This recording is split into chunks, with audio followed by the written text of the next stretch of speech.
높다. 이사야서 55장 9절 말씀.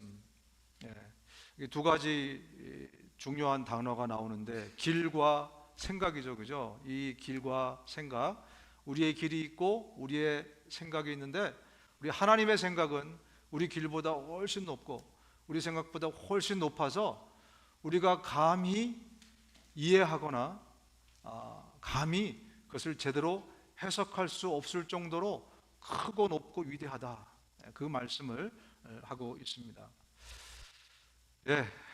우리 교회가 51년이 되었습니다. 지난 50년 동안 하나님께서 이 공동체를 세워주시고, 그리고 우리 원로 목사님부터 시작해서 여기까지 이렇게 하나님께서 계속해서 써주셨습니다.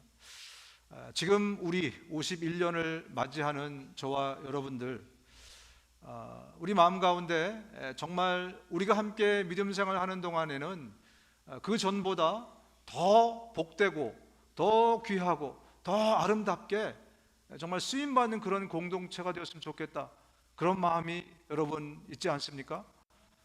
우리 한 사람 한 사람도 정말 그 어느 때보다도 이 마지막 시대에 정말 하나님께서 없어서는 안 되는 정말 그런 한 사람 한 사람으로 우리를 정말 쓰시고 사용하시고 그랬으면 참 좋겠다, 그런 마음이 듭니다. 또 저 개인적으로는 제가 목회하는 동안에 정말 우리 교우들과 함께 하나님이 정말 이 시대에 정말로 쓰시는, 정말 하나님의 마음을 합하게 해드리는 그런 공동체로 쓰임받았으면 좋겠다, 그런 간절한 소원이 있습니다. 여러분, 쓰임받기 위해서는 세상에서 제일 따지는 게 뭔가요? 세상 사람들에게서, 사회에서는 제일 많이 따지는 게 아마 능력일 겁니다. 저 사람 능력이 있는가? 저 사람은 뭐 실력이 있나? 저 사람은 준비가 돼 있나? 여러분, 성경은 뭐를 우리가 준비해야, 뭐가 있어야 우리가 하나님께 아주 잘 쓰임받는 그런 어떤 툴이 될 수 있을까? 성경은 뭐라고 얘기할까요? 우리가 성경을 보면 하나님께 쓰임받은 인물들이 쭉 나와 있죠. 그 인물들의 특징들을 한번 저희가 살펴보면 그럼 거기서 답을 얻어낼 수 있을 것 같습니다. 여러분, 믿음의 조상 아브라함은 하나님이 실력이 있으셔서 그를 택하시고 그를 쓰셨나요? 능력이 있어서 그를 선택하셨을까요? 그런 흔적은 거의 우리가 찾아볼 수 없습니다. 그 다음에 이삭, 그 다음에 야곱, 그 다음에 요셉, 보면 그 사람들의 면면이 무슨 실력이 특출해서 뭔가 좀 남보다 뛰어난 뭔가가 있어서 하나님께서 그 사람들을 택하시고 그 사람들을 쓰신 것이 아니죠. 모세를 한번 예를 들어볼까요? 모세의 특출함은 딱 한 가지밖에 없어요. 출애굽기 2장 2절에 보면 그가 잘생겼더라. 잘생긴 것밖에 없어요. 딴 사람하고 다른 점은 잘생긴 거.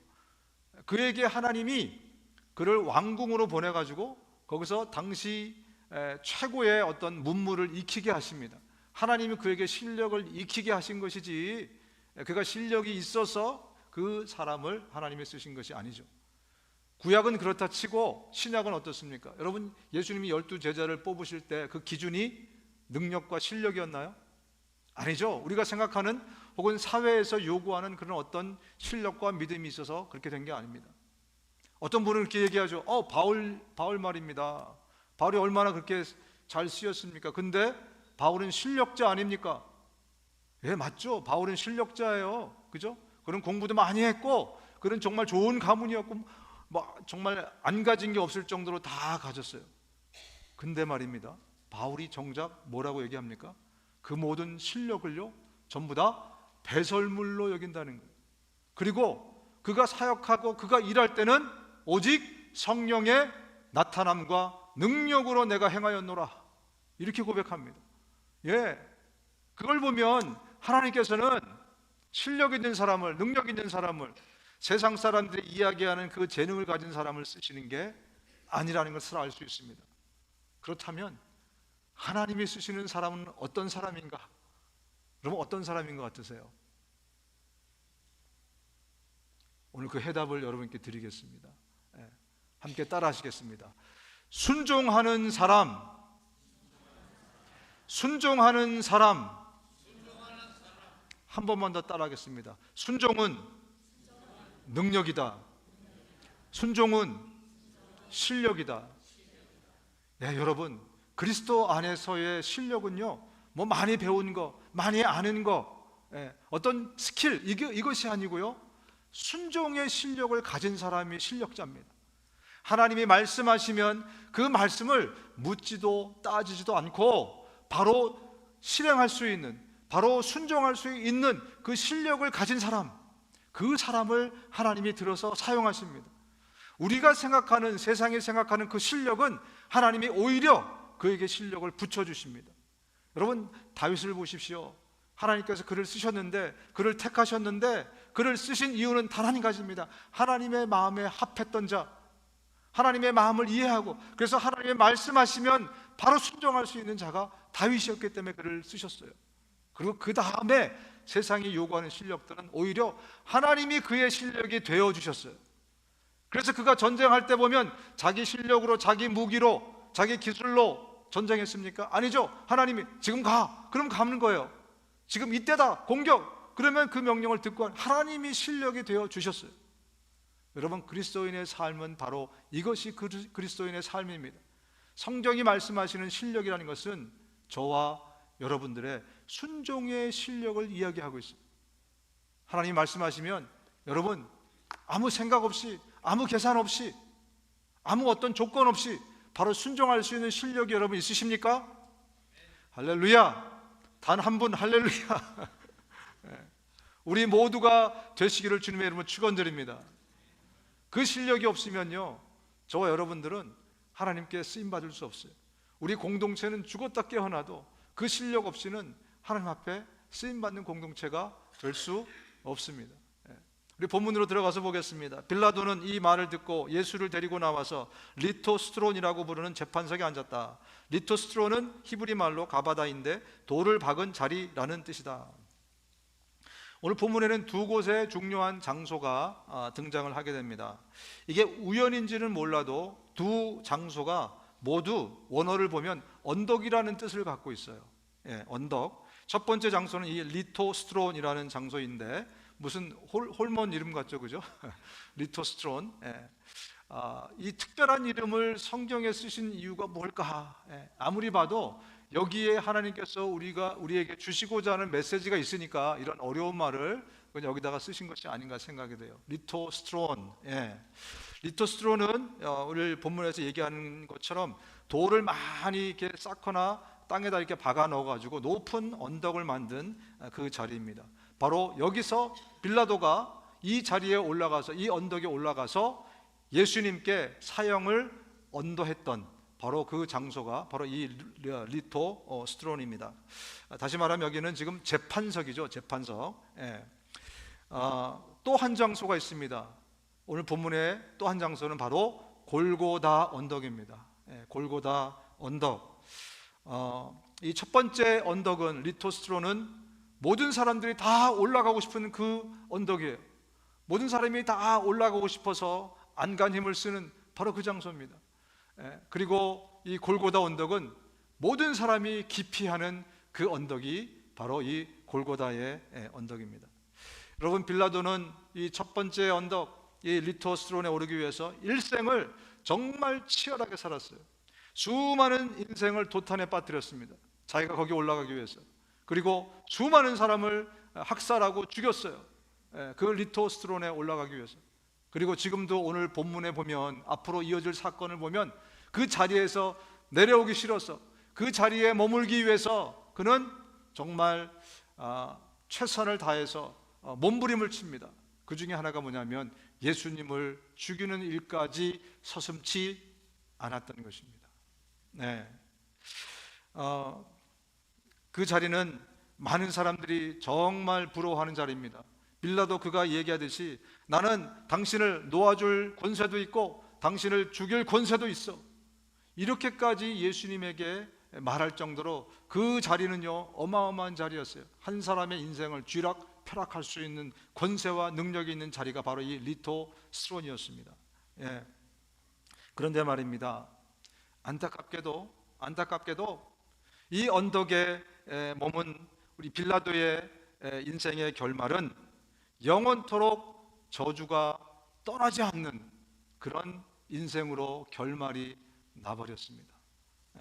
여러분 기억하실지 모르겠지만 저도 장로교 출신이라 사도행전을 잘 외우고 있습니다. 전능하사 천지를 만드신 하나님 아버지를 내가 믿사오며 그 외아들 우리 주 예수 그리스도를 믿사오니 이는 성령으로 잉태하사 동정녀 마리아에게 낳으시고 그 다음에 뭐죠? 본디오 빌라도에게 고난을 받으사 십자가에 못 박혀 죽으시고 영원토록 이 땅에 교회가 존재하는 한 영원토록 저주의 상징으로 빌라도의 인생의 결말은 그렇게 끝나버리고 말았습니다. 여러분 리토스트론 그 자리는 바로 그런 자리입니다. 모든 사람이 부러워하는 자리지만 그 자리에 올라가면 결국 그 자리는 나를 죽이고 그리고 하나님도 죽이는 자리, 그 자리가 바로 리토스트론이라는 자리입니다. 많은 사람들은 그 자리에 선 사람을 성공했다고 부러워합니다. 정말 잘났다고 또 칭찬해 줍니다. 부럽다고 이야기를 합니다. 그런데 결국 인간이 그 자리, 하나님이 필요 없는 자리, 하나님도 죽일 수 있는 그 자리, 그 권세의 자리에 올라가게 되면 결국은 나도 죽고 우리 이웃도 죽이고 하나님마저 죽이는 자리가 리토스트론. 그래서 이 어려운 말을 오늘 이 본문에 기록한 것이 아닌가 생각이 됩니다. 여러분 전에 저와 여러분들은 예수 믿기 전에 우리 모두는 자연인들이었습니다. 자연인들.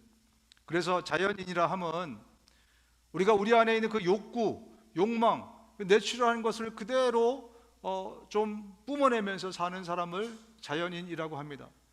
그래서 자연인을 향해서 자기의 욕구대로 혹은 본성대로 산다 그래서 그렇게 막 손가락질하는 사람은 없습니다. 왜냐하면 그것이 내추럴하고 자연스러운 일이기 때문에 그렇습니다. 근데 오늘날 하나님께서 우리에게 은혜의 빛을 비춰주셔서 우리가 복음을 듣게 되고 그리고 예수님을 만나게 됩니다. 그러면서 우리에게 정말 한없는 하나님의 은혜를 얻는 그런 삶으로 우리를 이끌어 주셨어요. 우리가 기도만 하면 하나님이 응답해 주십니다. 우리가 하나님 앞에 간절히 정말 눈물 흘리면서 기도할 때 하나님께서 우리의 삶의 이모저모를 정말 다 살펴주시고 또 복과 은혜를 정말 한없이 늘 주시는 그 하나님, 우리가 죄짓지 않으면 하나님께서 늘 우리와 함께 하셔서 정말 우리의 삶을 이끌으신 너무나 놀라운 복을 받았고 또 우리가 죽은 다음에 어떻게 됩니까? 지옥 가야 될 우리의 운명이 이제 영원한 천국으로 갈 수 있도록 하나님께서 이 어마어마한 은혜를 우리 가운데 허락해 주셨어요. 여러분 그러다 보니까 이쯤 돼서 우리 가운데 근본적인 질문 하나가 생겨나기 시작합니다. 나는 이 땅에 무엇 때문에 왜 태어났을까? 나는 이 땅에 나의 행복을 위해서 태어났을까? 아니면 하나님이 나를 이 땅에 보내신 이유가 하나님의 행복을 위해서 나를 이 땅에 보내셨을까? 이런 근본적인 질문을 아마 모두가 하게 되실 것입니다. 여러분에게 한번 여쭙습니다. 하나님이 나를 창조하셨고 이 땅에 보내셨는데 그냥 단도직입적으로 얘기해서 나의 행복을 위해서 하나님이 나를 창조하시고 여기 보내셨을까요?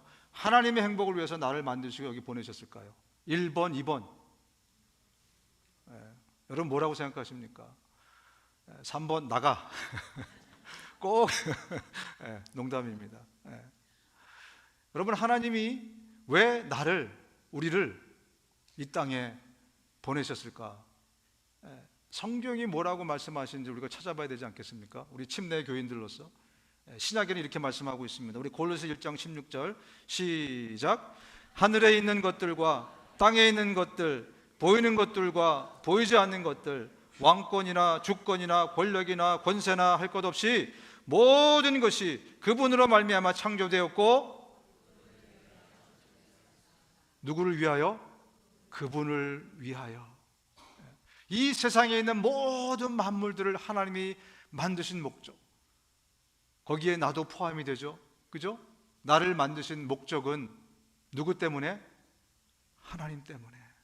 하나님의 행복을 위해서, 하나님의 영광을 위해서, 하나님의 기쁨을 위해서 그렇게 내가 창조되었고 이 자리에 보내심을 받았다는 것이 성경이 우리에게 클리어하게 주시는 답입니다. 예. 또 구약에는 뭐라고 말씀합니까? 이사야서 43장 7절입니다. 시작. 나의 이름을 부르는 나의 백성, 나에게 영광을 돌리라고 창조한 사람들, 내가 빚어 만든 사람들을 모두 오게 하여라. 내가 빚어서 사람들을 다 만들었는데 이 사람들 만든 목적은 나의 영광을 위해서 다 만들었다. 신약이나 구약이나 아주 너무나 크리스털 클리어하게 우리에게 하시는 말씀이 뭐냐면 하나님의 기쁨과 영광과 행복을 위해서 나를 만들어서 이 땅에 보내셨다는 거예요. 여러분, 이 말이 이기적으로 들리십니까? 하나님은 참 이기적이시네, 이런 생각이 혹시 드십니까? 하나님이 나를 하나님의 영광을 위해서 만들었어? 참 하나님이 이기적이시네. 여러분, 이렇게 한번 여쭤보고 싶어요. 여러분, 왜 자녀를 낳으셨어요? 오늘 도엘이가 왔는데 왜 도엘이를 낳았을까요? 도엘이의 행복을 위해서 낳았을까요? 아니면 저 두 사람이 자신들의 행복을 위해서 낳았을까요? 양심의 발을 얹고 한번 생각해 보십시오. 여러분 왜 자녀를 낳으셨어요? 내 행복을 위해서 낳은 거 아니에요, 그죠? 그 자녀가 누군 줄 알고 자녀의 행복을 위해서 여러분들이 자녀를 낳았다고 그렇게 착각과 오해를 하고 계십니까? 여러분, 왜 결혼하셨어요? 이거는 또 딴 얘기지만 어쨌든 여러분, 내가 자녀를 낳은 것은요, 내 행복을 위해서. 그래서 심지어 요즘 젊은 사람들은 자녀를 낳지 않습니다. 그 사람들을 딩크족이라고 부르더라고요. 딩크족. 예, 그래서 지금 사회적인 문제가 되고 있지 않습니까? 예, 이제 저출산 때문에 이제 나라가 없어지게 생겼다는 거예요. 그 정도로 자녀를 낳지 않고 있습니다. 그들은 왜 자녀를 낳지 않는다고 얘기합니까? 내 행복을 침해하기 때문에. 요만큼 벌어가지고는요, 나도 겨우겨우 행복한데 이 애가 태어나면, 얘한테 주고 나면 내 행복이 깨진다는 거예요. 여러분, 이게 이기적인 이야기입니까? 아니면 그냥 내추럴한 이야기입니까? 여러분이 모래성을 막 만들었어요. 예, 그리고 내가 멋진 성을 만들고 조개 껍질을 주워다가 너는 왕하고 너는 왕비하고 너는 신하고 막 이러다가 한참 놀다 보니까 지겨워졌어. It's boring. 그래서 확 다 무너뜨렸어요. 여러분, 이게 이기적인 행위입니까? 하나님께서는요, 없던 우리를, 없던 만물을, 없던 세상을 하나님이 창조하셨어요. 그 목적은 하나님의 즐거움을 위해서, 하나님의 행복을 위해서, 그 마땅한 일을 위해서, 하나님이 영광 받기 위해서 저와 여러분들을 만드셨습니다. 그리고 이 땅에 보내셨어요. 그리고 우리에게 요구하고 계십니다. 네가 정말 나를 위해서 살아가면 내가 너에게 행복을 줄게. 네가 만들어진 창조 목적대로 충실하게 살아가면 너에게 내가 복을 줄게. 내가 너에게 은혜가 끊이지 않게 해줄게. 그게 하나님의 약속입니다. 예. 우리는 하나님의 작품입니다. 선한 일을 하게 하시려고 하나님께서 그리스도 예수 안에서 우리를 만드셨습니다. 성경은, 바울은 계속해서 강조합니다. 우리에게 하나님께서 시키실 일이 있으셔서, 물론 그 일은 선한 일입니다. 아름다운 일입니다. 복된 일입니다. 이 일을 위해서 하나님께서 우리를 만드셨다는 거예요. 그리고 그것을 하는 우리를 보고 그것을 통해서 영광을 받으시고 기쁨을 받으신다 말씀하고 있습니다. 주님께서는 영광과 존귀와 능력을 받으실 분이십니다. 모든 것은 주님의 뜻에 따라 창조되었고 존재하게 되었습니다. 모든 것은 하나님의 기쁨, 하나님의 행복, 하나님의 영광, 그 가운데 그 목적을 이루기 위해서 애쓰고 노력하고 살아가는 사람들에게 하나님이 주시는 복과 은혜를 영원히 누리게 해주겠다. 이게 하나님께서 우리에게 하신 약속이고 언약입니다. 따라서 저와 여러분들은 누구를 위해 살아야 됩니까? 하나님의 영광을 위해서, 하나님을 위해서 살아야 되는 것이 마땅한 것입니다. 아직까지 이것이 이해가 되지 않는 분들은 여전히 철들지 않은 신앙생활을 하고 있는 분들입니다. 믿음은 있지만 아직 철이 안 들었어요. 그래서 어떤 생각을 하냐면, 내가 하나님의 힘을 빌려서 리토스트론에 올라가는 것이 하나님이 나에게 주신 그런 운명이다. 대가다.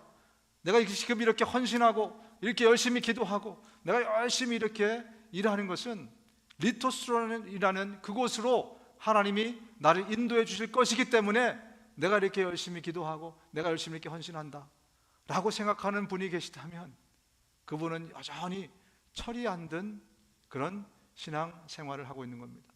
네, 과거에 많은 목사님들이, 많은 부흥사들이 저와 여러분들이 그렇게 설교하셨어요.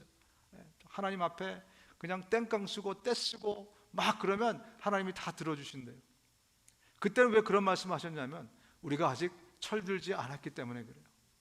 그런데 나이가 30이 넘었는데 아직도 부모님이 뭐 안 해준다고 그래가지고 문 걸어 잠그고 들어가서 막 3일씩 밥 안 먹고 그런 사람이 있습니까? 그런 사람은 전응하죠, 전응하. 그죠? 나이 30인데 지금 얻다가 지금 때를 써 아마 그럴 겁니다. 철이 들지 않았을 때는 그래서 과거에 많은 목사님들이 그런 설교를 하셨던 것 같아요. 여러분들이 열심히 봉사하고 열심히 일하고 열심히 헌신하면 하나님께서 여러분의 삶을 리토스로 올려주실 것입니다. 우리는 그거를 듣고 그것에 대한 보상인 줄 알고 거기에 올라가기 위해서 열심히 봉사하고 열심히 헌신하고 열심히 살았어요. 여러분, 우리가 철이 들어야 됩니다. 철든 사람은요 리토스트론에서 내려오는 사람입니다. 그리고 어디로 올라가느냐? 골고다를 향해 올라가는 사람이 철든 사람입니다.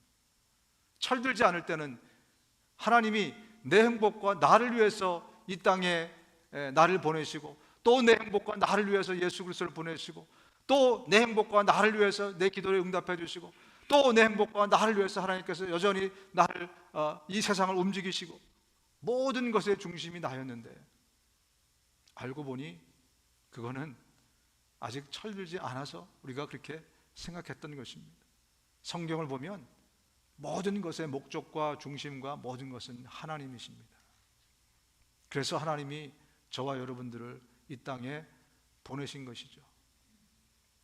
그렇기 때문에 저와 여러분들에게 중요한 것은요 하나님의 말씀에 순종하는 거예요. 하나님의 말씀에 순종해서 하나님의 뜻대로 사는 것입니다.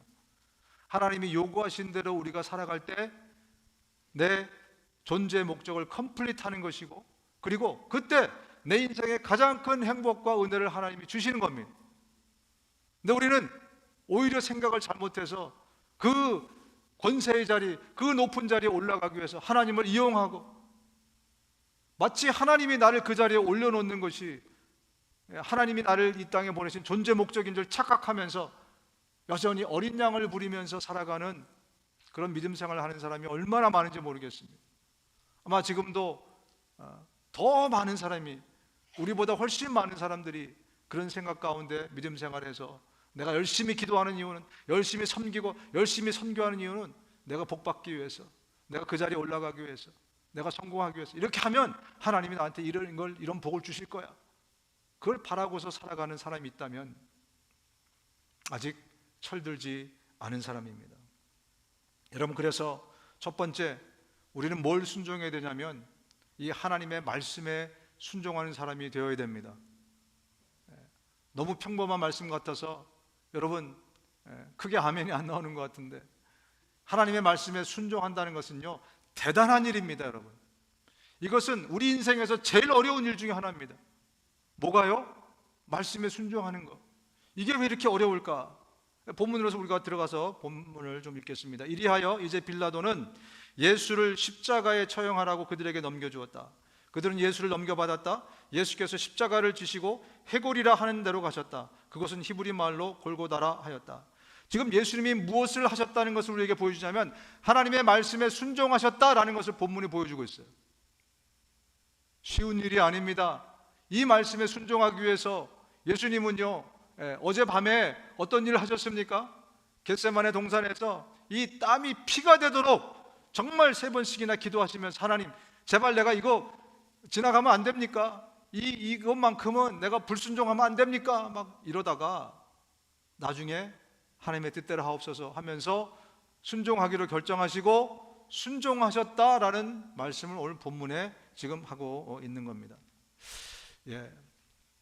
여러분 성경을 보다 보면 이 아담과 하와 이제 아담과 하와를 보게 되는데 어떻게 보면 이 사람들이 모든 것을 다 가졌잖아요. 지금 에덴 동산에서. 그죠? 마치 하나님하고 별로 다를 바가 없어요. 에덴 동산에서의 이 하와는요, 모든 것을 다 가졌어요. 그런데 왜 모든 것을 다 가진 하와가 굳이 선악과를 먹었을까? 정말 풀 수 없는 그죠? 왜 그랬을까? 늘 우리를 궁금하게 하는 그러한 퀘스천입니다. 여러분, 이 선악과는요, Tree of the knowledge of the good and evil 이렇게 돼 있어요. 원어를 선악을 그러니까 한국말로 하면 선악을 알게 하는 지식의 나무 이렇게 돼 있는 거예요. 여기서 말하는 지식이라는 것은요, 다트라는 단어인데 이해, 논리, 지식 같은 의미로 쓰여요. 무슨 말이냐면 이 선악과를 먹게 되면은 어떤 일이 생기냐면 선과 악을 구별해내고 또 이해와 논리를 통해서 판단할 수 있는 능력이 생기는 거예요. 다시 말씀드릴게요. 그 전에는 인간에게 어떤 능력이 없었냐면, 하와에게는 어떤 능력이 없었냐면, 다 가졌지만 한 가지 없는 능력이 뭐냐면 선과 악을 내가 이해하고 내가 또 논리를 가지고 판단하고 그것을 이것이 굿이고 이것이 배드구나 라고 결정하는 능력이 전에는 없었던 거예요. 그런데 이걸 먹고 나서 바로 이 능력이 생긴 겁니다. 사탄은 이 하와의 그 마음을 잘 알고 있었어요. 제가 저것을 가짐으로 하나님처럼 똑같이 되기를 원하는구나. 그래서 성경에 보면 뱀이 여자에게 말하였다. 너희는 절대로 죽지 않는다. 하나님은 너희가 그 나무 열매를 먹으면 너희 눈이 밝아지고 하나님처럼 되어서 선과 악을 알게 된다는 것을 아시고 그렇게 말씀하신 것이다.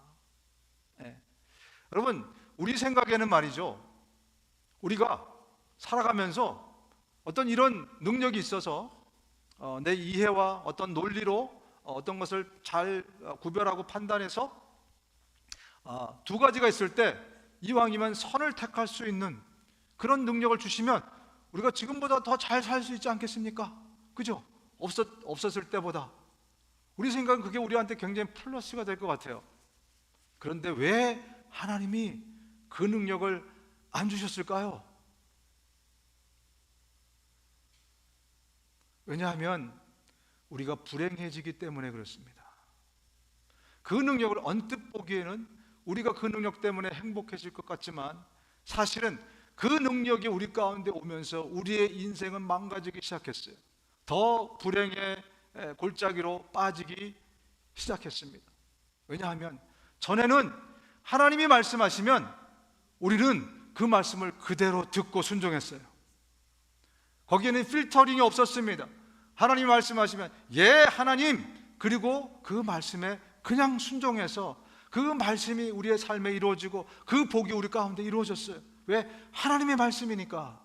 그런데 이 능력이 하와가 이 선악과를 먹은 다음부터 생겨난 이 능력이 생겨난 다음부터는 하나님이 말씀하시면 우리는 생각하기 시작했습니다. 하나님 이 말씀을 하셨는데 내가 이해할 수 있도록 저의 이해를 도와주셔야 제가 순종하겠습니다. 하나님이 말씀하셨는데 논리를 통해서 저를 설득하셔야 제가 순종하겠습니다. 아니면 하나님 잠시 기다려 주십시오. 제가 이해할 시간이 필요합니다. 제가 이 논리를 가지고 하나님의 말씀을 분석해서 그래서 이거 굿인지 배든지를 내가 결정할 수 있는 그 시간을 주십시오 라고 사람들이 하나님 앞에 나오기 시작했어요. 다시 말씀드리자면 하나님은 우리를 만드신 목적이 하나님의 행복과 하나님의 기쁨을 위해서 만드셨습니다. 그래서 우리에게 마땅한 일은 하나님이 말씀하시면 우리가 생각하고 우리가 판단하고 우리가 결정해서 어떤 결정을 내릴 것이 아니라 하나님이 말씀하시면 무조건 순종함으로 하나님께 영광이 되고 하나님의 기쁨이 되고 또한 우리에게도 행복이 되는 그런 상태로 우리를 만드셨는데 이 하와가 범죄한 것이 바로 그 부분입니다. 그래서 이제 오늘날도 저를 비롯해서 많은 사람들이 하나님이 말씀하시면 생각이라는 것을 하기 시작했어요. 하나님, 저를 이해시켜 주십시오. 제가 아무리 봐도 지금 상황에서는요, 하나님 말씀하신 대로 하게 되면 이게 손해나고 저게 손해나고, 이런 뭐 플러스는 있지만 이런 마이너스는 있고, 생각이라는 것을 우리가 하게 됐어요. 누구 앞에서? 감히 조물주 앞에서. 피조물이 주객전도가 되기 시작한 겁니다. 주인과 객이 바뀌어서 이제는 내가 판단하고 내가 정해서 하나님께 오히려 통보합니다. 하나님, 조금 나중에 하시면 안 돼요? 하나님, 이번에는 이거 안 하면 안 돼요? 여러분, 이러한 일을 우리가 하고 있지 않습니까? 그것은 하나님 앞에서는 범죄함입니다. 우리 인간끼리는 몰라도요, 하나님 앞에서는 그것이 범죄함이라는 것을 우리가 잘 몰라요. 바로 그 선악과를 베어 물은 순간부터 우리의 불행이 시작이 된 것입니다. 여러분, 하나님이 우리에게 하신 말씀은요, 생명의 말씀이고 은혜의 말씀이고 단 한 자도 틀린 것이 없는 말씀입니다. 여러분 믿으십니까? 주님이 원수를 사랑하라고 하셨을 때는요, 그 말씀대로 순종하게 되면 단 한치의 오차라든지 손해라든지 부족함이 없이 상황이 뒤바뀔 것입니다. 원수를 사랑하라고 하는데 우리는 생각합니다. 하나님 모르시죠? 저놈이 얼마나 나쁜 인간인지, 제가 얼마나 나에게 해를 끼치고 제가 얼마나 여전히 나에게 피해를 주고, 저런 인간은 앞으로도 더 다른 사람들에게, 이러고 저러면서 나의 논리를 주님 앞에서 대기 시작했어요. 나보다 남을 더 낫게 여기라고 하는데, 하나님 내가 배운 게 어딘데요? 제가 쟤보다 먹은 밥이 더 많은데요? 이러면서 자기의 이해와 논리를 가지고 하나님 앞에 대기 시작합니다. 여러분 11조 하라고 말씀하는데 여러분 어떻습니까? 주님, 내가 이 돈을 주님께 드리면 이번 달에 전기세가 없고 이번 달에 생활비가 없고 뭐가 없고, 내 논리와 이해를 하나님이 설득시켜 주시면 내가 순종하겠습니다. 이게 오늘 절대 다수의 우리가 하고 있는 일들입니다. 주객이 전도되어 버렸어요. 하나님이 말씀하시면 그 말씀을 그대로 듣고 순종하는 것, 필터하지 말고 순종하는 것이 실력입니다. 여러분, 하나님은 그 사람을 쓰시는 거예요. 하나님은 그 사람을 기다리는 겁니다. 하나님이 다윗을 어떻게 그렇게 정말 위대하게 쓰셨는가? 다윗은 하나님의 마음에 합한 사람이라고 하지 않습니까? 다윗이 그러한 일을 했던 거예요. 내 갖고 있는 논리와 상황과 여건과 이런 거 보지 않고 하나님이 말씀하시면 무조건 예, 하나님 알겠습니다. 여러분, 이제부터 저와 여러분들이 그 훈련을 하시기를 주님의 이름으로 축원드립니다. 이제 내 앞에 있는 논리와 이해와 지식과 모든 것들을 다, 경험과 모든 것들을 걷어내고 하나님이 말씀하시면 무조건 단무지, 단순 무식하게 하나님 아버지 알겠습니다. 하나님은 그런 공동체를 쓰시고 하나님은 그런 사람을 쓰시는 겁니다. 또 한 가지, 여러분, 이 골고다는 해골이라는 뜻입니다. 이 골고다를 라틴어로 해석하면 우리가 아는 갈보리, 그러니까 이 골고다, 갈보리 같은 말이에요. 해골이라는 뜻입니다.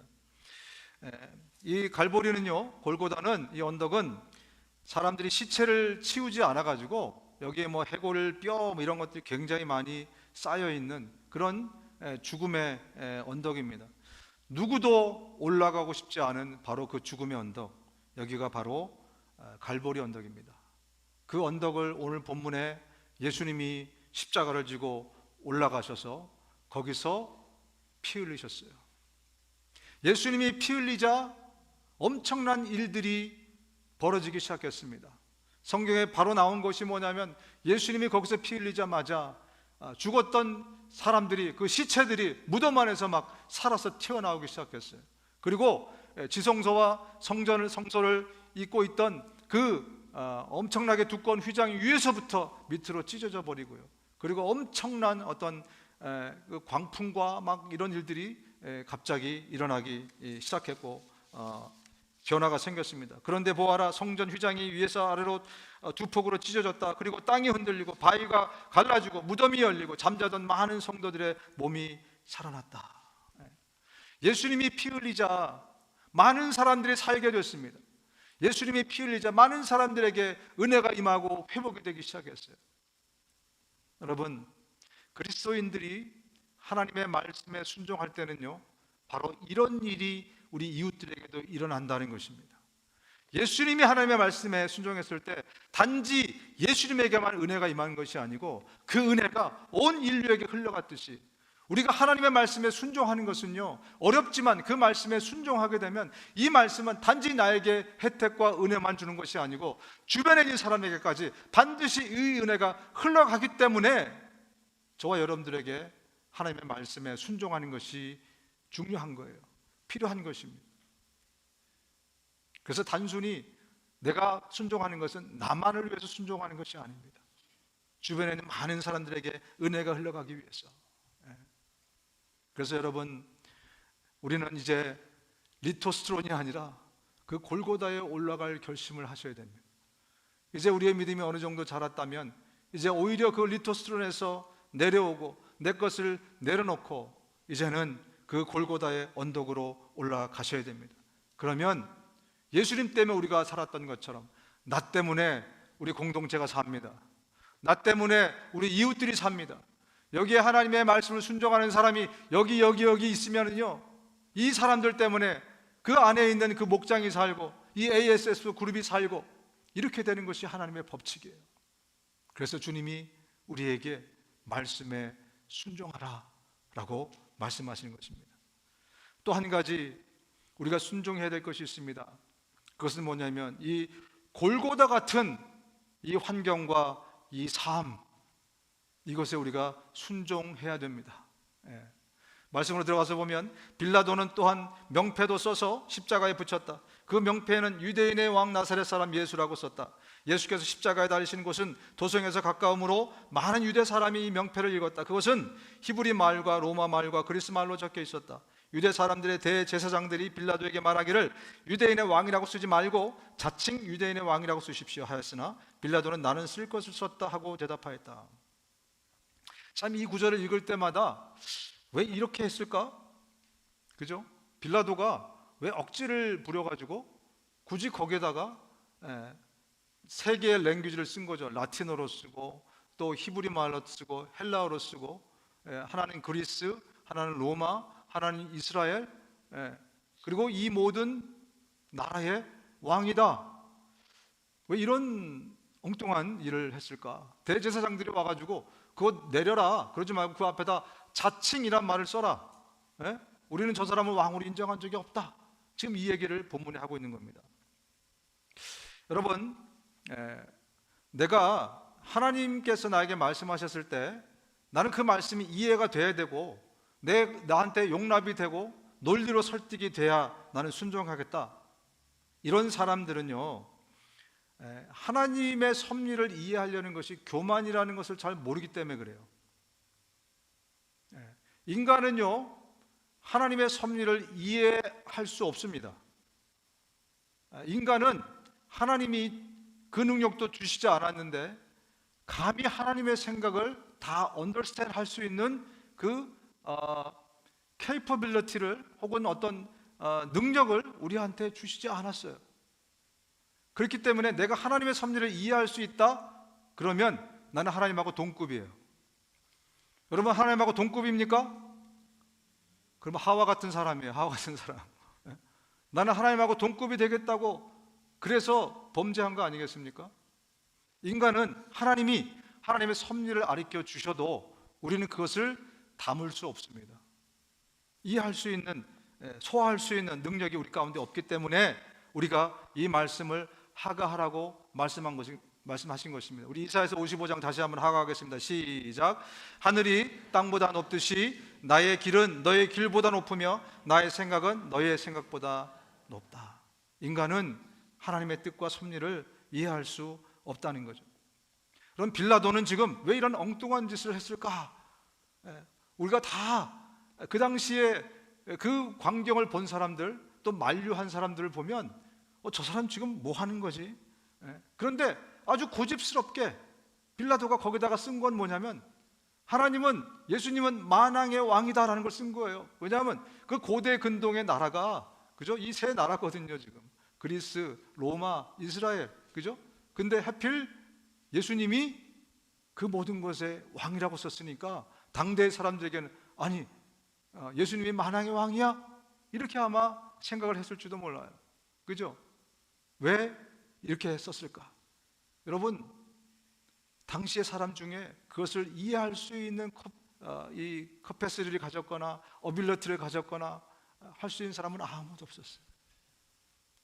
당시의 사람들이 하나님의 섭리를 이 빌라도를 통해서 빌라도가 그것을 자기가 썼겠습니까, 여러분? 여러분 그렇게 생각하는 분도 계실지 모르겠지만 제가 볼 때는요, 절대로 빌라도가 자기 의지로 자기가 생각해서 그대로 쓴 게 아니에요. 거기에는 우리가 당시의 사람들도 이해할 수 없는 하나님의 섭리가 흘러가고 있기 때문에 하나님이 바로 거기에다가 예수 그리스도는 만왕의 왕이다 라고 붙여놓으신 겁니다. 여러분, 그 당시에 그 십자가에 못 박히는 장면을 봤던 많은 사람들, 어딘가에서 아마 예수님의 12제자 중에 누군가는 거기서 그 장면을 지켜보고 있었을 겁니다. 그리고 예수님을 낳은 마리아도 그 장면을 지켜보고 있었고, 또 이름을 모르지만 수많은 예수님을 따라했던 많은 제자들, 또 여인들 다 그 장면을 바라보고 있었어요. 그들 중에 누가 메시아로 오신 예수님, 만왕의 왕으로 오신 예수님이 저 로마 군정들에 의해서 십자가에 못 박혀 죽는 것을 이해할 수 있는 사람이 누가 있었겠어요? 그 하나님의 섭리를, 그 광경을 지켜보는 그 많은 사람들 중에 이래서 이랬구나 라고 그것을 이해할 수 있었던 사람이 누가 있었습니까? 단 한 사람도 없었어요. 하나님의 섭리가 우리 삶 가운데 펼쳐질 때 그것을 이해할 수 있는 인간은 아무도 없습니다. 왜 저러지? 정말 만왕의 왕이시라면서 저 로마 군사들한테 저렇게 처참하게 죽어? 이게 이해가 되니? 너의 논리로 이해가 되니? 너의 지식으로 이해가 되니? 아마 그랬을지 모르겠습니다. 그런데 하나님은 그 일을 통해서 하나님의 위대한 섭리를 펼쳐 가셨습니다. 그 혜택을 저와 여러분들이 입고 있는 것입니다. 여러분, 3일 뒤에 죽음을 이기시고 부활하신 예수님, 그 부활의 사건이 일어나면서 이제 상황이 완전히 역전되기 시작합니다. 그리고 성령께서 이 땅 가운데 오셔서 우리 모두에게, 당시에 있던 사람들에게 하나님의 섭리가 무엇인지를 그때 알게 해주셨어요. 그때서야 비로소 인간들은 주님이 부활하셨구나, 이래서 주님이 십자가에 달리셨구나, 이래서 하나님께서 이런 일을 하셨구나, 그때야 비로소 이해가 되었던 것입니다. 여러분, 이와 같이 저와 여러분의 이 골고다 같은 삶도 마찬가지입니다. 하나님은 절대로 우리를 이 땅의 실수로나 우연이나 어쩌다 우리를 이런 환경 가운데 또 이런 삶으로 우리를 인도해 주신 것이 아닙니다. 내 키가 175밖에 안 되는 것은, 저는 185가 되기를 원했는데 하나님이 이것밖에 안 주신 것은 여기에 하나님의 섭리가 있는데 우리는 그 섭리를 지금은 이해할 수 없어요. 이해시켜줘도 우리는 소화할 수 없는 것이 바로 인간입니다. 여러분의 자라온 환경, 나는 왜 이런 부모 밑에 자라서 이런 교육을 받고 이렇게 살아왔고, 이런 마누라를 만나고 이런 남편을 만나고 또 이런 자식을 하나님이 주셨고, 여러분, 이 골고다 같은 우리의 삶을 우리는 이해할 수 없습니다. 우리에게 필요한 것은 하나님이 우리에게 주신 이 섭리를 우리가 믿고 이 섭리 가운데 순종해 가는 것입니다. 그리고 제자들이 성령께서 오셨을 때 그 모든 섭리를 다 이해했듯이 예수님이 오시는 그날, 우리가 하나님 앞에 서는 그날, 우리가 전에 몰랐던 모든 것을 클리어하게 할 수 있다라고 성경에 말씀하고 있습니다. 우리 고린도전서 13장 12절 마지막으로 읽어보겠습니다. 시작. 지금은 우리가 거울로 영상을 보듯이 희미하게 보이지만은 그때에는 얼굴과 얼굴을 마주하여 볼 것입니다. 지금은 내가 부분밖에 알지 못하지만은 그때에는 하나님께서 나를 아신 것과 같이 내가 온전히 알게 될 것입니다. 네, 그날, 그때 하나님께서 저와 여러분들에게 하나님의 섭리를 밝히 보여주신다고 말씀하고 있습니다. 그래서 지금은 이 골고다 같은 인생이, 이 환경이, 이 여건이 이해가 되지 않지만, 주님, 내가 믿음으로 예수님이 하셨던 것처럼 내가 그 골고다 언덕을, 십자가를 지고 올라가겠습니다. 그래서 그 자리에 주의 말씀을 순종해서 예수님이 십자가에 달리셨듯이 나도 주님이 말씀하시는 대로 순종하여 그 위에서 피 흘리겠습니다. 그러면 그 피를 통해서 나뿐만이 아니라 우리 주변에 있는 많은 사람들까지도 그 은혜가, 그 복이 함께 흘러가게 되는 것입니다. 우리 말씀에 순종하는 사람들이 되십시다. 우리 하나님이 주시는 환경에 순종하는 사람들이 되십시다. 이런 순종의 실력이 있는 사람을 하나님이 쓰십니다. 그래서 저와 여러분들이 정말 하나님 앞에 마음껏 쓰임받을 수 있는 실력자로서 이 땅을 살아갈 수 있는 그런 우리 모두가 되었으면 좋겠습니다. 눈을 감으시겠습니다.